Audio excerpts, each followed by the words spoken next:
Comentanos qué tipo de alertas, de recepciones tuvieron estos últimos días en el organismo al respecto de esto que contábamos, de esta falsa información que circula a veces por desconocimiento y a veces, lo cual es peor, con una intencionalidad explícita al respecto de una situación y de algo tan sensible como tiene que ver la campaña de vacunación en este contexto tan particular que vivimos.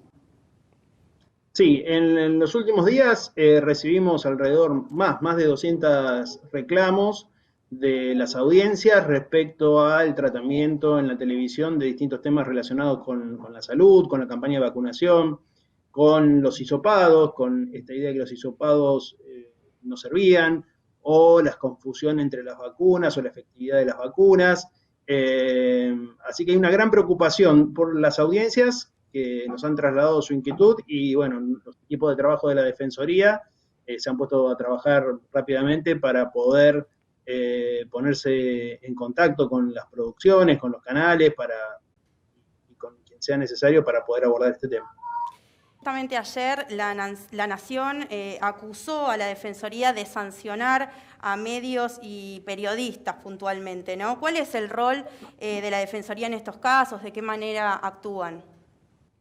Sí, eso fue una asociación que hizo un comunicado y lo tomó la Nación y algunos otros medios y eso nos sirvió para discutir porque por suerte recibimos mucha adhesión y mucho apoyo de distintos sectores que le explicaron precisamente que la Defensoría no tiene capacidad sancionatoria, ¿no? Nosotros lo que hacemos, no ponemos multa, no aplicamos sanciones, lo que hacemos es tratar, primero hacemos un informe, hay una dirección de monitoreo que hace un informe de qué es que se vio, de lo que se vio en el medio, y después la dirección de protección de derechos se encarga de analizar un poco si hay alguna violación a algún derecho o si hay alguna violación de la ley, y se hace un informe. Y nos ponemos en contacto con, como decía antes, con la productora, con el canal, y tratamos de hacer una medida reparatoria, que puede ser que convoquen a alguien para aclarar algo que estuvo mal, a veces son agresiones, por ejemplo, y se pidan una disculpa, que llegue un especialista a hablar de un tema. Ya anteriormente, en el caso de Canosa, le habíamos, por ejemplo, hecho un spot con la red de periodistas científicos, donde explicaba lo del dióxido de cloro, por qué no había que tomar dióxido de cloro. Siempre se busca una mediación, una reparación del daño y no una sanción. Nosotros elevamos esos informes después al ENECOM, también los elevamos al Ministerio de Salud para que conocieran lo que habíamos visto, y el ENACOM sí, si considera que hay alguna infracción a la ley, puede aplicar una sanción, pero nosotros no. Pascual, el organismo, en este caso la Defensoría del Público, difundió una serie de recomendaciones para tratar la información relativa a la prevención del COVID-19. Contanos un poquito de qué se trata.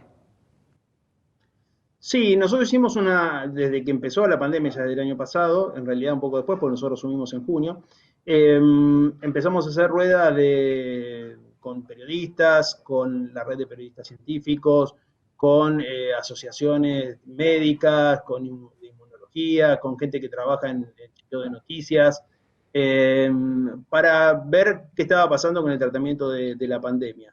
Hicimos una encuesta a periodistas, que participaron una gran cantidad de periodistas, sobre cómo los impactaba a los periodistas también este trabajo, ¿no? Porque uno, enfrentarse a la muerte, enfrentarse a situaciones muy angustiantes, repercute no solo en la población en general, sino también en el periodista que va a hacer una nota y que se encuentra con una situación muy dramática, o que va a hacer una nota y no tiene los elementos necesarios para trabajar, para protegerse, sobre todo en este contexto de pandemia. Entonces, fuimos viendo cuáles eran esos inconvenientes y como decías vos, muchas veces la precariedad laboral, la búsqueda de la primicia, hacen que el periodista se pueda equivocar, se pueda apresurar en dar una información que no es correcta, y en ese caso, en general, siempre encontramos una buena respuesta. Nos piden que ayudemos, nos dicen cómo tengo que decir tal cosa, o piden disculpas bueno, y se corrige. En otros casos, lo que se ve es una mayor intencionalidad de generar temor en la población o de generar otras circunstancias, y muchas veces en esos casos no hay una buena respuesta, o hay una respuesta más desafiante, o respuestas que invitan, digamos, no a resolver el problema, sino a seguir profundizándolo.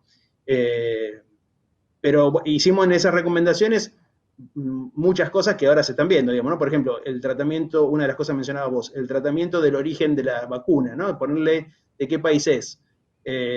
Nosotros recomendamos que se hable del nombre de la vacuna, cada una vacuna tiene su nombre, para no generar este tipo de prejuicios.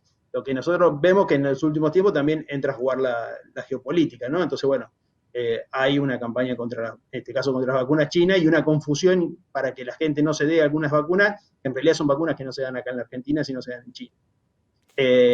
Así que bueno, esa fue una de las recomendaciones, y otra de las recomendaciones que también tiene que ver con lo que se está viendo en estos días es el tema de las fuentes, digamos, ¿no? ¿Qué fuentes consultar para hablar de temas muy sensibles que no provoquen miedo en la población? Entonces, siempre hay una recomendación de convocar a las asociaciones de médicos que están trabajando en estos temas, que han llegado a algún determinado consenso sobre la problemática, y no a algunos personajes individuales que se ven por ahí que a veces hablan más para las cámaras que con una base científica importante. Pascual, la Ley de Servicios de Comunicación Audiovisual entiende el derecho a la comunicación, que incluye también el derecho a la protección a la salud de las personas. ¿Vale todo a la hora de informar? ¿Qué crees vos y qué obligaciones tienen los medios de comunicación en este sentido, en este contexto tan especial, ¿no? No, no vale todo, y los periodistas tenemos una responsabilidad social importante, sobre todo cuando se trata del tema de la salud. En eso la ley es muy clara, ¿no? En el artículo 70 habla de ese tema. No se puede abordar, no se puede hablar del tema de la salud de una manera que pueda llevar, por ejemplo, a las personas a atentar contra su propia salud, ¿no? O contra su propia vida, o a cometer hechos que puedan dañarlos.